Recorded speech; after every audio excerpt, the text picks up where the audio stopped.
The House of Representatives held a hearing Wednesday on possible reparations for descendants of slaves. Wednesday is also the day known as Juneteenth. It commemorates the emancipation of enslaved people after the Civil War. People testifying at the hearing included author Ta-Nehisi Coates, actor Danny Glover, and Senator Cory Booker. CBS News' Natalie Brand reports from Capitol Hill.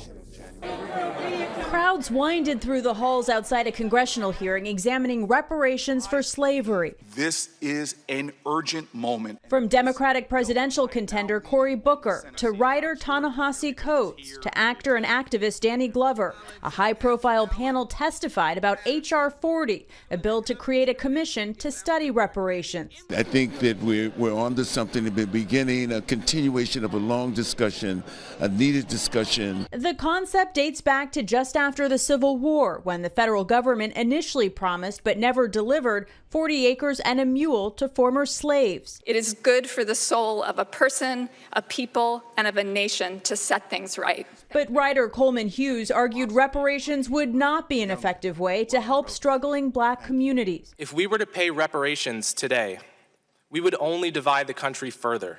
Wednesday's panel was the first congressional hearing in more than a decade on this topic, one that's gaining traction on the campaign trail and in public discourse. Coates, who wrote a 2014 essay called The Case for Reparations, called out Senate Majority Leader Mitch McConnell for his comments Tuesday, saying no one currently alive is responsible for what happened 150 years ago. We grant that Mr. McConnell was not alive for Appomattox, but he was alive for the electrocution of George Stinney. He was alive to witness kleptocracy in his native Alabama and a regime premised on electoral theft. Bill sponsor Congresswoman Sheila Jackson Lee urged McConnell to read the bill. I am a peacemaker when it comes to getting legislation done. There is ill on both sides. This is not a Republican or Democratic issue. She hopes the legislation gets a vote on the House floor soon. And Natalie Brand, CBS News, Capitol Hill. Joining me now from Washington is Errin Haines Whack. She is a national writer for the Associated Press. Errin, welcome. Great to have you with us. Thanks for having me. So the issue of reparations has been around for a while, but it has struggled with getting sort of sustained mainstream attention. Why is this issue getting it now, do you think? Well, the issue of reparations really did enter our mainstream discourse with that 2014 Atlantic essay by Ta-Nehisi Coates. I think prior to that, the issue was much more fringe and even a punchline. A lot of people first became aware of reparations through a Dave Chappelle skit, the comedian who had a show, who did a skit on reparations. And so with that, and then with the entrance of reparations into the 2020 presidential conversation back in February, reparations has really become a much more legitimate policy discussion, and we see that being even further advanced here today with the hearing in Congress on Juneteenth of all days. Now, we heard Glover speak in very personal terms about the issue. The actor even invoked his grandparents who were born before the Supreme Court upheld segregation. I want to play some of his testimony. Let's listen. A national reparations policy is a moral, democratic, and economic imperative. I sit here as the great-grandson of a former slave. Despite much progress over the centuries, this hearing is yet another important step in the long and heroic struggle of African Americans. So, Errin, how could stories like Glover's, a prominent actor, how could stories like that impact this debate? Well, I think that it really highlights the idea that the legacy of slavery and Jim Crow is, in fact, not past. Glover was not the only panelist. Most of the panelists were black, not the only panelist to mention either an ancestor or a relative who they knew.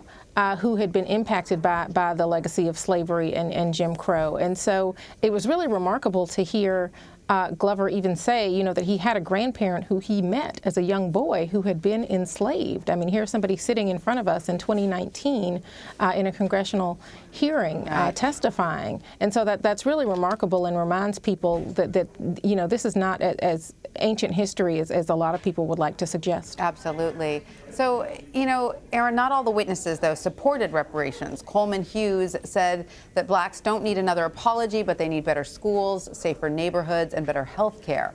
And polls do show that most Americans are opposed to the idea of financial reparations. So would those items that Hughes listed be more palatable to American voters, do you think? Well, I think that what Mr. Hughes was speaking to was certainly an idea shared by many Americans that there needs to be more of a focus on issues that are affecting African Americans living currently, issues like mass incarceration, issues like disparities in education or housing or policing, for example. But I think that what a lot of the supporters who are making the case for reparations would say is that you cannot divorce these two things, that there is a legacy of slavery and Jim Crow and really the perception of black people as inferior in this country that persists and that informs a lot of those disparities today. Right. Another thing, I would just say that from Hughes's comments during the hearing, even though he was saying that he certainly, even as a descendant of enslaved people at Monticello, Thomas Jefferson's plantation, he said that while he would not want reparations because he felt like that would victimize him as a black American, he certainly could be open to that idea, for example, for people of his grandparents' generation who did survive the brutality and oppression of the Jim Crow era. Absolutely. All right. Now, Mitch McConnell said he doesn't support the idea of reparations, although it's sort of astounding that he's even addressing it at all. But of course, that all but dooms any legislation in the Senate. So where do you see this issue heading in the House? And will that ultimately be the end of any legislation that could come out of this? Well, I think certainly Congresswoman Sheila Jackson-Lee, the sponsor of the bill who took up House Resolution 40, which is calling for that commission to study reparations, feels that we are at a moment, being that so much of the country is open to this conversation, and said that, the fact that the hearing was on Juneteenth should not be taken as a sign that this was just a symbolic gesture, but in fact that she is planning to move this forward, does want it to have beyond this hearing to go to the floor of the House, go to the Senate, and eventually be signed into law by the President of the United States. Obviously, we heard the Senate Majority Leader yesterday saying that he does not think that reparations is a good idea. But, even Republicans who were in today's hearing on the House side were open to at least having the dialogue. And so I think, that's going to be an ongoing conversation in Congress, but certainly does not bode well that the Senate Majority Leader is not in support of this idea on its face. But at least the dialogue can be ongoing either way. And now, finally, I want to ask you, Senator Bernie Sanders has called for Juneteenth to become a national holiday. Do you think that that is something that will resonate with voters? Well, I think we'll have to see.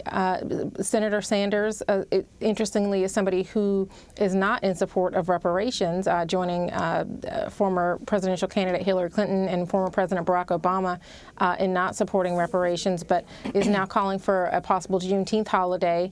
I think that it would certainly face an uphill battle, given that we only have one national holiday that recognizes an African American, and that holiday, the Martin Luther King Jr.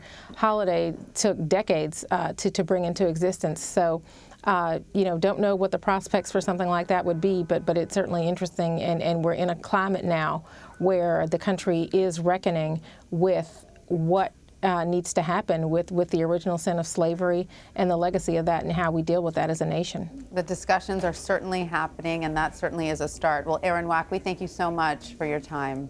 Thank you.